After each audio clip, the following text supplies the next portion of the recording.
told him I'd meet him inside, and he hasn't answered his phone since I got here. And you haven't seen him come out or go in? No. I waited by the arrivals board for 20 minutes when I came out here. All right, we'll check the camera. Stay close, okay? March 15th. Liaotianling Arshasan, Toronto Pearson International Airport. It's a routine Tuesday afternoon.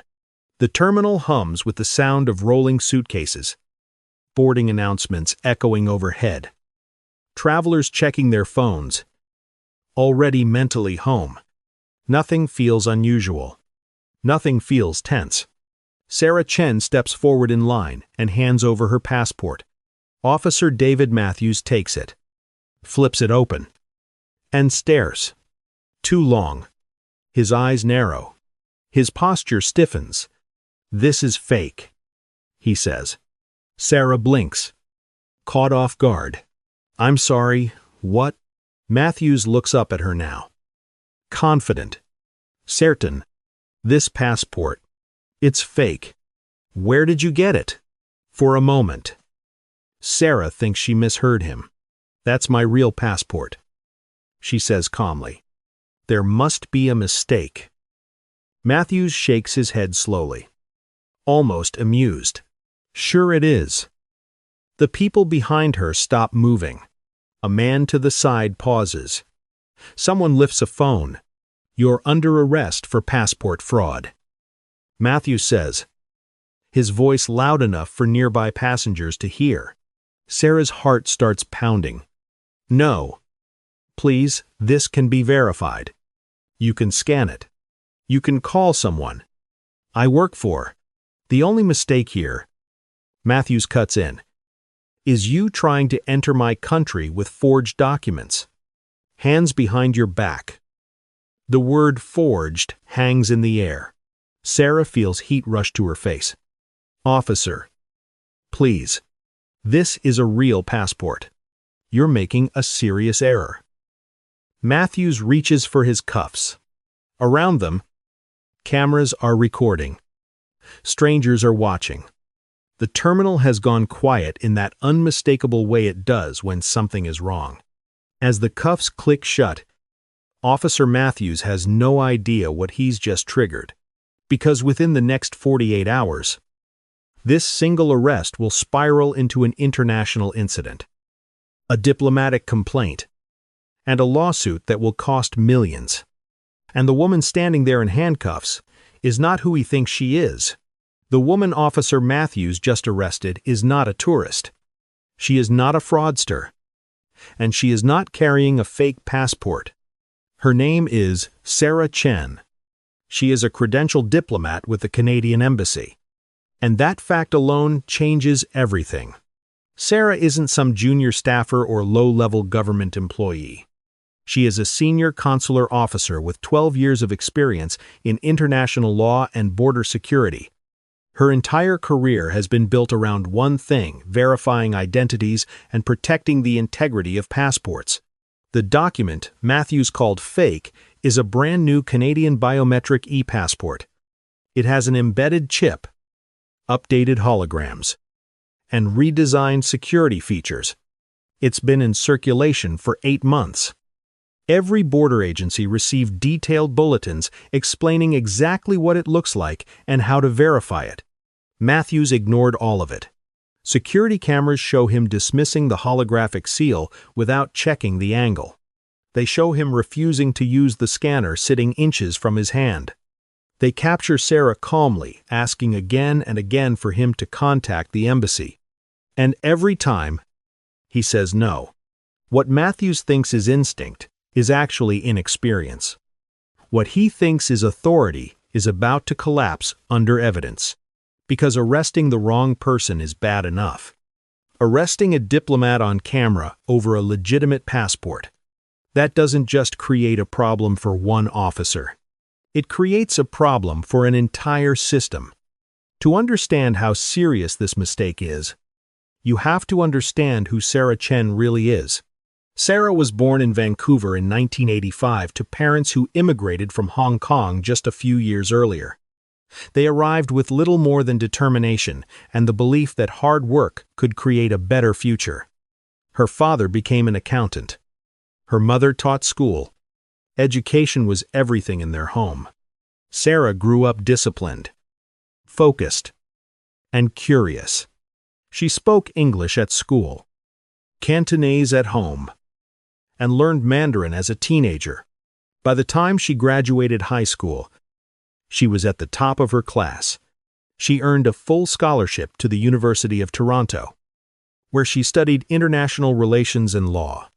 Professors described her as meticulous, calm under pressure, and unusually precise.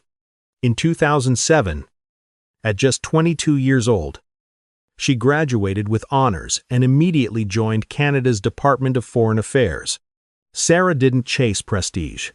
She chose service.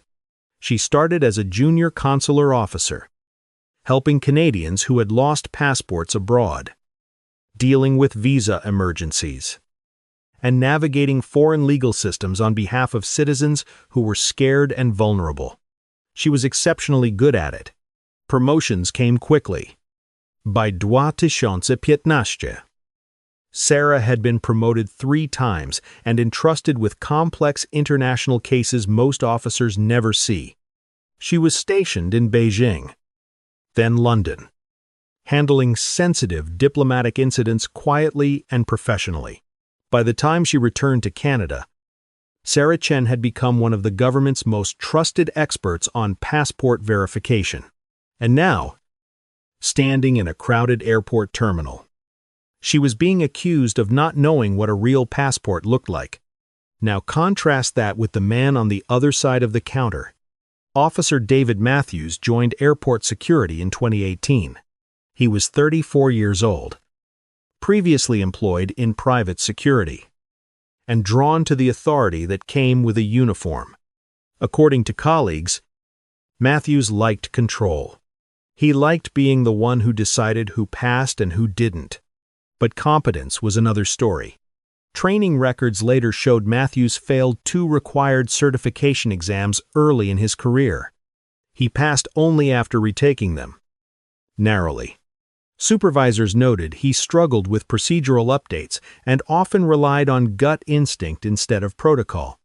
That instinct had already caused problems. In 2019, Matthews detained a Japanese businessman for hours, insisting the man's visa was fraudulent. It wasn't. A formal complaint was filed. Matthews received a written warning. In 2021, he accused a British university student of carrying counterfeit currency. He confiscated her money. The bills were real. Another complaint. Another warning. No suspension. No retraining. Just quiet reassignment. Coworkers described him as dismissive, arrogant, unwilling to be corrected. When challenged, Matthews didn't reconsider. He doubled down. He believed admitting a mistake was weakness. And supervisors, tired of paperwork and conflict, allowed the pattern to continue. By March 2023, Matthews had been flagged multiple times, but nothing had changed. So, when Sarah Chen stepped up to his checkpoint that afternoon, Matthews wasn't thinking about training bulletins or verification tools. He was bored. He was looking for something to assert control over. And when he saw a passport design he didn't recognize, he didn't question his knowledge. He questioned hers. That moment, small, lazy, and arrogant was all it took to set everything in motion. Officer Matthews holds Sarah's passport up to the light, tilting it back and forth like he's searching for something that isn't there. "This doesn't look right," he says. Louder now. Sarah stays calm. She's dealt with confused officers before.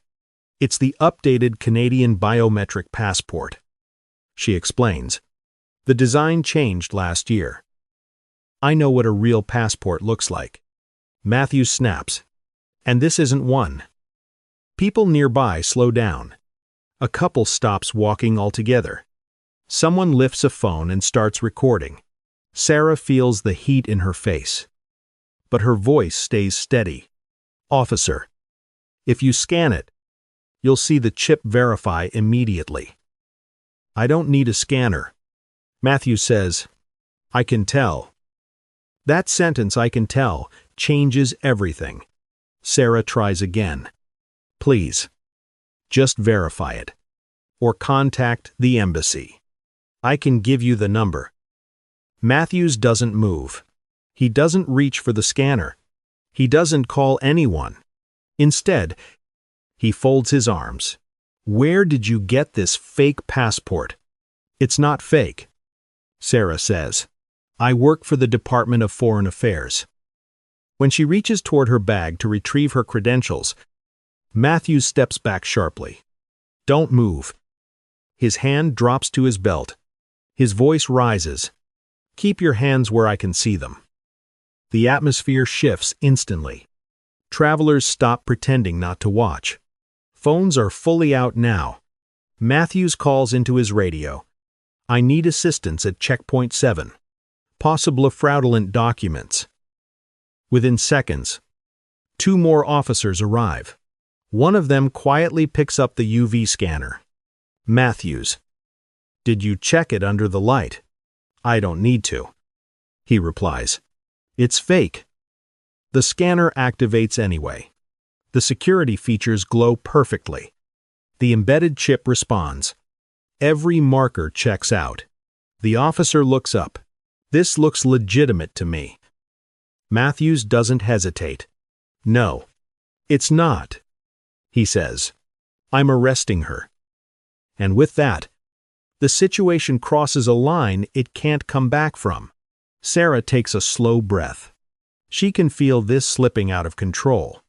Officer, she says carefully, please let me contact my supervisor at the embassy.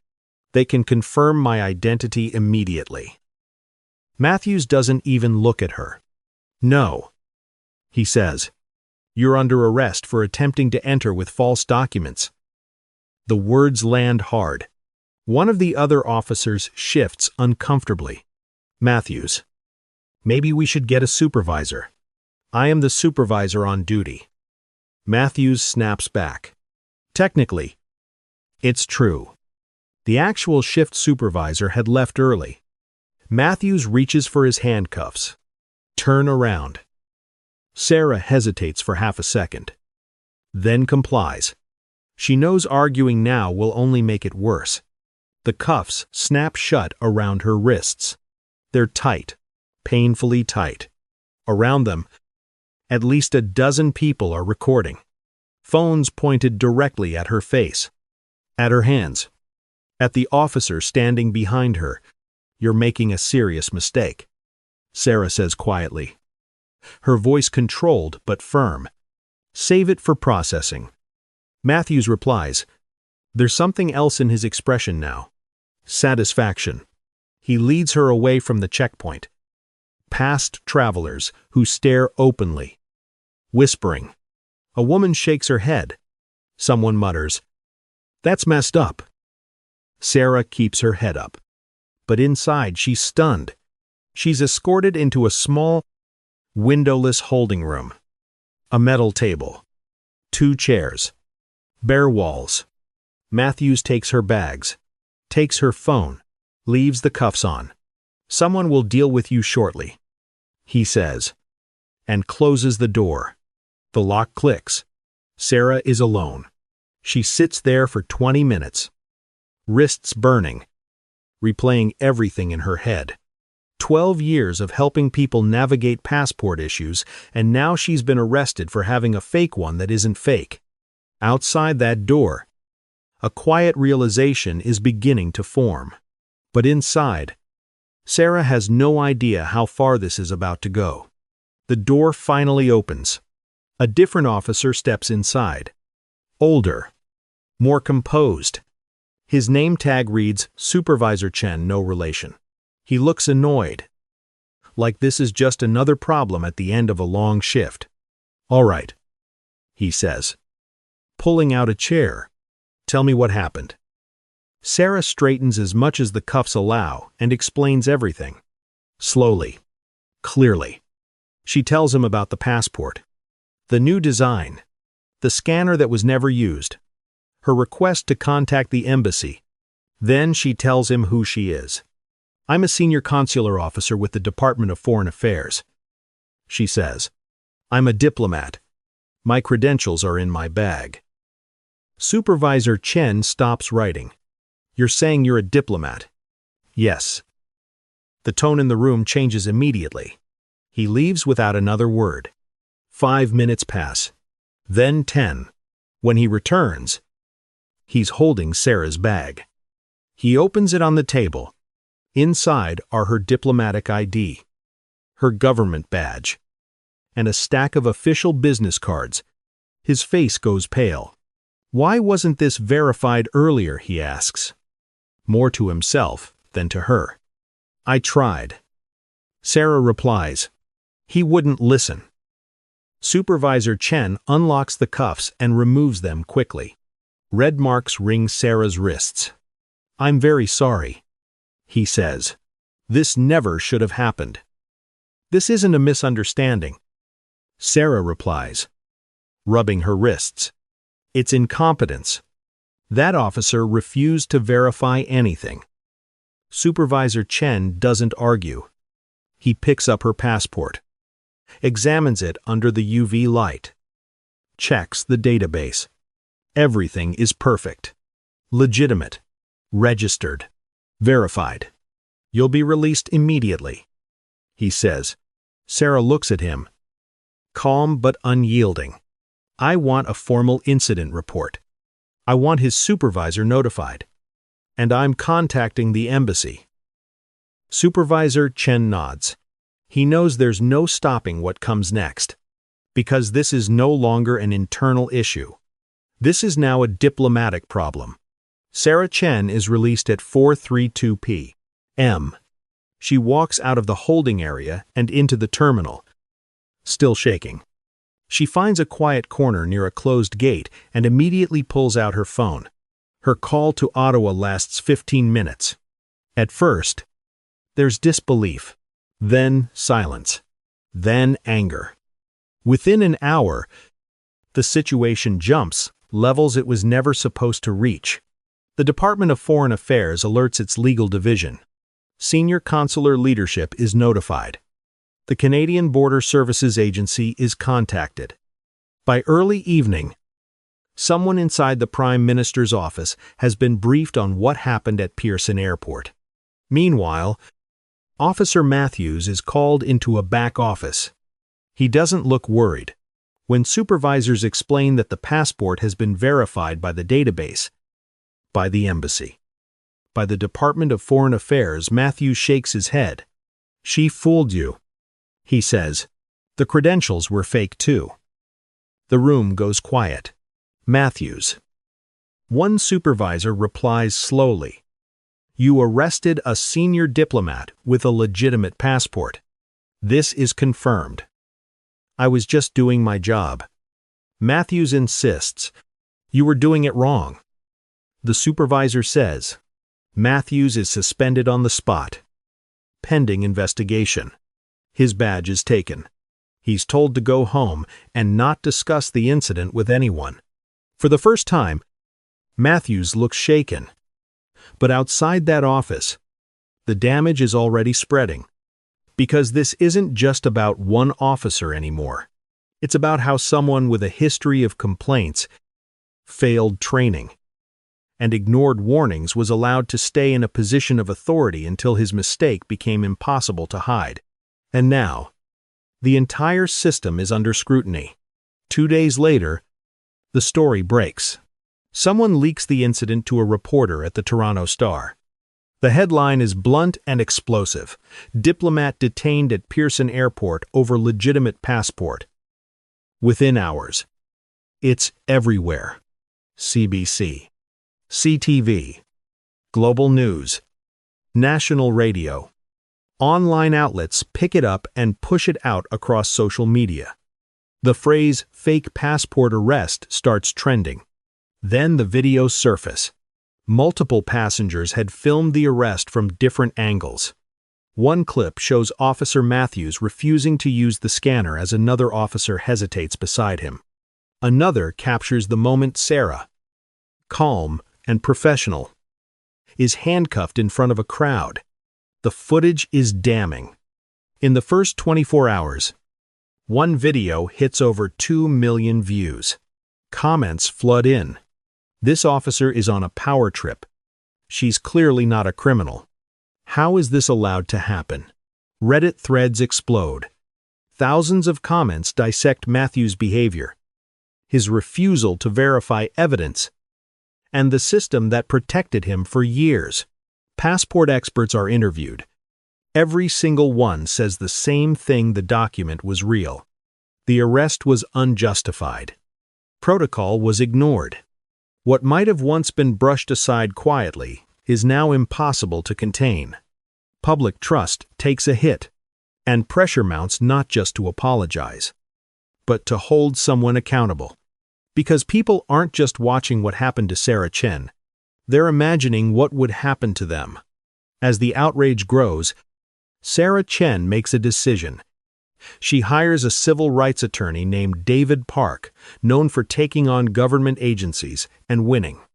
Park reviews everything: the security footage, passenger videos, incident reports, training records, and Officer Matthews' history of complaints.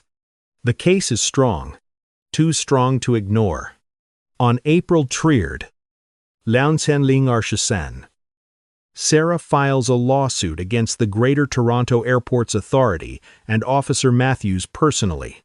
The claims are serious false arrest, defamation, emotional distress, and violation of her civil rights. She demands $5 million in damages. But the money isn't the point. The lawsuit also demands systemic change, mandatory verified training, real oversight, and consequences for officers who ignore protocol. The airport's legal team knows immediately they're in trouble. The videos alone make this nearly indefensible. They move quickly to contain the damage. A settlement offer comes in May, $500,000. Sarah says no. In June, the offer rises to $1 million. She says no again. By July, it's $2 million. Still no. Sarah isn't looking for a quiet payout. She wants accountability, and she's willing to go to court to get it. Meanwhile, internal investigations continue, and Officer Matthews' future is rapidly unraveling. By September 2023, the investigation into Officer Matthews is complete. The findings are devastating. Matthews skipped mandatory training on the new passport design, but falsely marked it as completed in the system. His supervisors failed to verify it. Complaint records show a clear pattern: wrongful detentions, aggressive behavior, refusal to follow protocol. 7 formal complaints in 5 years. Each one minimized, each one brushed aside. This time, there's no room to hide it. On September 12th, Lianchen Arshasan, Officer David Matthews is officially terminated. His badge is gone. His union files a grievance, arguing for leniency. But arbitration sides with the airport.